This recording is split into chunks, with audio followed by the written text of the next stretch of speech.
weakness. Do I have weakness? I am nothing but weakness. I'm not naturally strong or fast or flexible. I'm certainly not the smartest person in the world.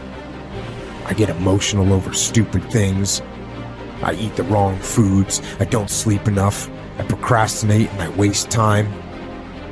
I care too much about meaningless things and not enough about important things. My ego is too big. My mind is too small, often trapped inside itself. Now, all that being said, I have a saying. A person's strength is often their biggest weakness, but their weaknesses can become strengths. Success, guys, a very, very lonely road, man. Along that road, you're not going to see too many friends. You see your shadow most often. You got to trust in the heart of hearts.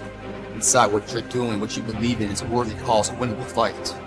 I wish I could tell you you're tired, go take a break. I wish I could tell you you're tired, rest for a year. I wish I could tell you that it's gonna get easier. I wish I could tell you it's gonna get easier. I wish I could tell you that if you just keep going, it's gonna get lighter. I dare you to take a stand today to say no more. I will no longer accept this for my life. I dare you to take action today. I dare you to write your goals down and get someone to hold you accountable. I dare you to hold yourself accountable. I dare you to give up everything that is keeping you from your dream, to say no to all the negative influences. I dare you to pick up a book instead of a drink. I dare you to work harder than you think you did yesterday. I dare you to prove them wrong. I dare you to prove yourself right. I dare you to stand up as a man or as a strong woman, as whoever you are, and declare that you are going to claim a bigger and better life for yourself. When you get to the point where enough is enough, when you get to the point where it hurt real bad, when you get to the point when it's over, when they're tired, when they're frustrated, when they're ready to give up, when they spent their last dime, that's when they get started. But what you cannot do is you cannot quit doing the process. You cannot give up because it ain't what you see. You cannot give up. Pain is there to make you better. Without struggle, there can be no victory. And let me tell you, when you've been through pain, when you've fought for where you are, you ain't gonna let anyone take away what you got. When you've earned it and paid your dues and suffered and failed, been hurt and been down, and you get back up, when pain and struggle comes to face you again, you look it in the face and stand it down. Because you've been through too much. You're too strong now. Everything that has happened to you up until this point has made you who you are. And it will continue to mold you into who you will be. How do you overcome the suffering of life? Be a better person. That's how you do it. Well, that's hard. It takes responsibility. And I think, you said to someone, you want to have a meaningful life? Everything you do matters. That's the definition of a meaningful life. But everything you do matters. You're going to have to carry that with you. Or do you want to just forget about the whole meaning thing and then you don't have any responsibility because who the hell cares? And you can wander through life doing whatever you want, gratifying impulsive desires for how useful that's going to be. And you're stuck in meaninglessness, but you don't have any responsibility. Which one do you want? Well, ask yourself, which one are you pursuing? And you'll find very rapidly that it isn't the majority of your soul that's pursuing the whole meaning thing, because, well, look what you have to do that. You have to take on the fact that life is suffering. You have to put yourself together in the face of that. It starts with yourself, man. You gotta start diving into those things that you're afraid of. You don't gain confidence by going to a spot that makes you feel good. It's gonna be a false reality.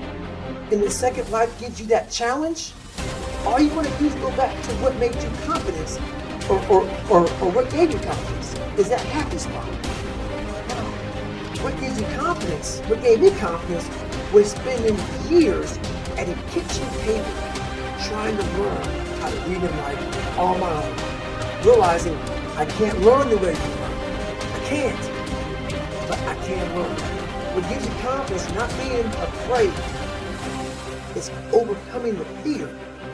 I used to stutter severely bad. So right now, I don't know how many people are going to watch this. You know what gives me confidence? Is knowing I no longer care if I sit here and start stuttering again. That's what gives me confidence, is facing these things, overcoming them. And maybe not overcoming them every day. Facing them. And facing them, facing them. Pretty soon like this, oh man, this is where it's at. It's not in that comfort zone.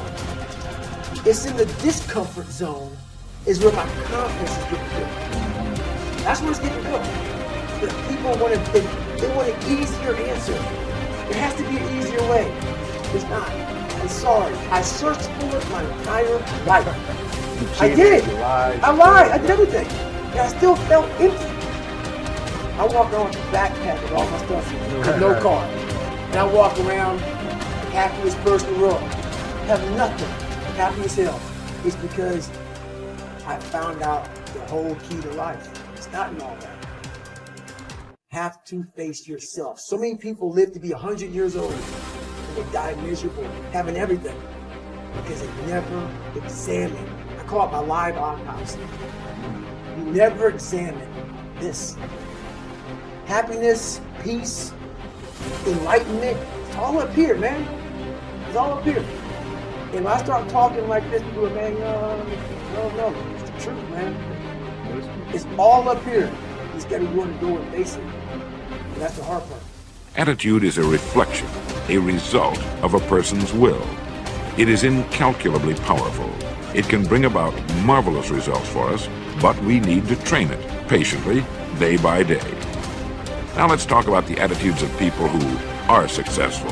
The top 5% of the people who go sailing through life from one success to another and who, even when they fail at something, shrug it off and head right out again. No matter who the person is or what he does, men and women in sales, business executives, people in all the professions, wives and mothers, students, top people in the armed forces, public servants, men and women in the service of religion, working men and women in all fields of endeavor, wherever you find a person doing an outstanding job and getting outstanding results, you will find a person with the right kind of attitude. These people take the attitude toward themselves that they can accomplish what they set out to accomplish, that there's no good reason on earth why they can't be competent, successful. They have a healthy attitude toward themselves and, as a result, toward life and the things they want to accomplish. And because of this, they achieve some remarkable things, and they come to be called successful, outstanding, brilliant, lucky, and a lot of other things. They're quite frequently no more brilliant or outstanding than the majority of the people by whom they're surrounded. But they did develop the right attitude, and they found their accomplishments not too difficult, and many times surprisingly easy, simply because it seems that so few are really trying, really believe in themselves.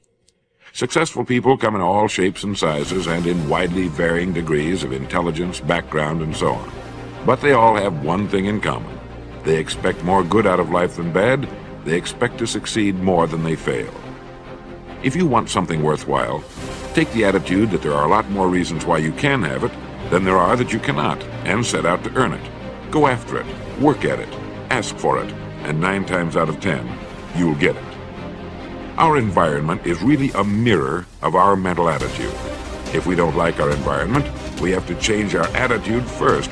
Your ability and willingness to discipline yourself to accept personal responsibility for your life are essential to happiness, health, success, achievement, and personal leadership. Accepting responsibility is one of the hardest of all disciplines, but without it, no success is possible.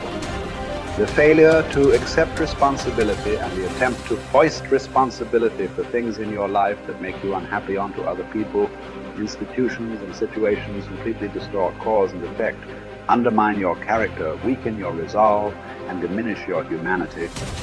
They lead to making endless excuses. There is a direct relationship between the acceptance of responsibility and the amount of personal control you feel you have over your life. This means that the more you accept responsibility, the greater sense of control you experience. There is also a direct relationship between the amount of control you feel you have and how positive you feel. The more you feel that you have a high sense of control in the important areas of your life, the more positive and happy you are in everything you do. When you accept responsibility, you feel strong, powerful, and purposeful. Accepting responsibility eliminates the negative emotions that rob you of happiness and contentment.